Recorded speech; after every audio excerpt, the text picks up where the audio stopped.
शादी के बाद दुल्हन ने ससुराल का कमरा खोल दिया। अंदर देखकर चीख पड़ी। शादी को अभी सिर्फ 7 दिन हुए थे। दुल्हन सिया अपने नए ससुराल में धीरे धीरे सबको समझने की कोशिश कर रही थी। घर बड़ा था, लेकिन उसमें एक चीज़ सिया को शुरू से अजीब लगती थी। सीढ़ियों के पास एक पुराना कमरा था, जिस पर हमेशा ताला लगा रहता था। सिया ने एक दिन अपनी सास से पूछा, माँ जी, इस कमरे में क्या है? सास का चेहरा अचानक गंभीर हो गया। उन्होंने कहा, उस कमरे के बारे में कभी मत पूछना। सिया को बात अजीब लगी। उसने पति अंकित से पूछा। अंकित ने भी यही कहा। वह कमरा बहुत पुराना है, उसमें कुछ नहीं है। अगर उसमें कुछ नहीं था तो उस पर हर समय ताला क्यों लगा रहता था? एक सुबह सिया घर की सफाई कर रही थी। उसे ससुर की पुरानी अलमारी में चाबियों का एक गुच्छा मिला। एक चाबी बाकी चाबियों से अलग थी। उस पर लाल रंग का छोटा निशान लगा था। सिया को अचानक उसी बंद कमरे का ख्याल आया। वह सीढ़ियों के पास पहुंची, चाबी ताले में लगाई। ताला खुल गया। सिया ने धीरे से दरवाज़ा खोला। अंदर गुप्त अंधेरा था। उसने मोबाइल की फ्लैश लाइट जलाई और अगले ही पल उसके मुंह से चीख निकल गई। कमरे की दीवार पर दर्जनों तस्वीरें लगी थी, लेकिन वह किसी अजनबी की नहीं थी। वे सिया की तस्वीरें थी। उसकी बचपन की तस्वीर, कॉलेज की तस्वीर, उसकी नौकरी के समय की तस्वीर, यहाँ तक कि शादी के कुछ दिन पहले की तस्वीर भी वहाँ लगी थी। सिया के हाथ कांपने लगे। उसने खुद से पूछा, मेरी तस्वीरें इस घर में कौन लगा रहा था? तभी पीछे से दरवाज़ा बंद होने की आवाज़ आई। सिया पलटी। दरवाजे पर उसकी सास खड़ी थी। सास ने कहा, तुम्हें यह कमरा नहीं खोलना चाहिए था। सिया डर कर पीछे हट गई। उसने पूछा, मेरी तस्वीरें यहाँ क्यों है? सास की आंखों में आंसू आ गए। उन्होंने कहा, क्योंकि तुम्हारे इस घर में आने से पहले से तुम्हारा कोई इंतज़ार कर रहा था। सिया कुछ समझ नहीं पाई। तभी सास ने दीवार के पीछे छिपा एक पुराना संदूक खोला। उसमें एक डायरी थी। डायरी के पहले पन्ने पर लिखा था, सिया के आने का इंतज़ार है। डायरी सिया के ससुर की थी। उसमें पिछले कई वर्षों की तारीखें लिखी थी। एक पन्ने पर लिखा था, आज पहली बार उसे देखा। यह बिल्कुल वैसी ही है जैसे तस्वीर में थी। सिया ने हैरानी से पूछा, मेरी तस्वीरें शादी से पहले कैसे? सास चुप रही। फिर उन्होंने बताया कि सिया के पिता और उसके ससुर एक समय बहुत अच्छे दोस्त थे। दोनों का एक साथ कारोबार था, लेकिन करीब 15 साल पहले दोनों के बीच किसी बात को लेकर बड़ा विवाद हो गया था। सिया के पिता अचानक शहर छोड़कर चले गए थे। इसके बाद दोनों परिवारों का संपर्क टूट गया। सिया ने डायरी का अगला पन्ना पढ़ा। उसमें लिखा था, अगर कभी मेरे दोस्त की बेटी सिया इस घर में आए तो उसे सच ज़रूर बताना।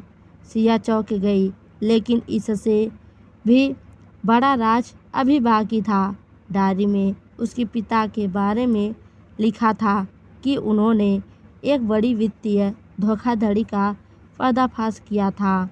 कुछ लोगों ने उन्हें चुप कराने की कोशिश की। सिया के ससुर ने उनकी मदद करने की कोशिश की थी, लेकिन दोनों के बीच एक गलतफहमी हो गई और परिवार अलग हो गए। सिया को लगा कि शायद उसका विवाह पहले से तय किया गया था, लेकिन सास ने बताया, तुम्हारी शादी किसी साजिश का हिस्सा नहीं थी। सिया के ससुर सिर्फ यह सुनिश्चित करना चाहते थे कि उनके पुराने दोस्त की बेटी सुरक्षित रहे। उन्होंने सिया की तस्वीरें इसलिए संभाल कर रखी थी क्योंकि वह उसके पिता के बारे में सच्चाई खोज रहे थे, लेकिन उनकी मौत अचानक हो गई। उनकी डायरी अधूरी रह गई। सिया ने संदूक में एक पेन ड्राइव देखी।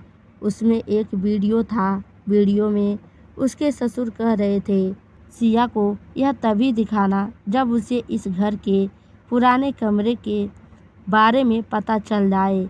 वीडियो में उन्होंने बताया कि सिया के पिता की मौत जिस दुर्घटना में हुई थी उसमें कुछ गड़बड़ी थी। उनके पास उस घटना का एक पुराना सबूत था। वह सबूत इसी कमरे में छिपा था।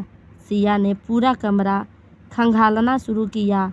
आखिर उसे फर्श के नीचे एक लोहे का पुराना संदूक मिला। बॉक्स में पुराने बैंक रिकॉर्ड, जमीन के कागज और एक ऑडियो रिकॉर्डिंग थी। रिकॉर्डिंग में 2 लोगों की बातचीत थी। वे सिया के पिता पर दबाव डाल रहे थे कि वह जमीन के फर्जीवाड़े के बारे में पुलिस को कुछ न बताए। सिया को समझ आ गया कि उसके पिता की मौत सिर्फ दुर्घटना नहीं थी। उसके ससुर वर्षों से इस सच का पता लगा रहे थे। लेकिन सवाल था, असली आरोपी कौन था? सिया और अंकित ने सारे सबूत पुलिस को सौंप दिए।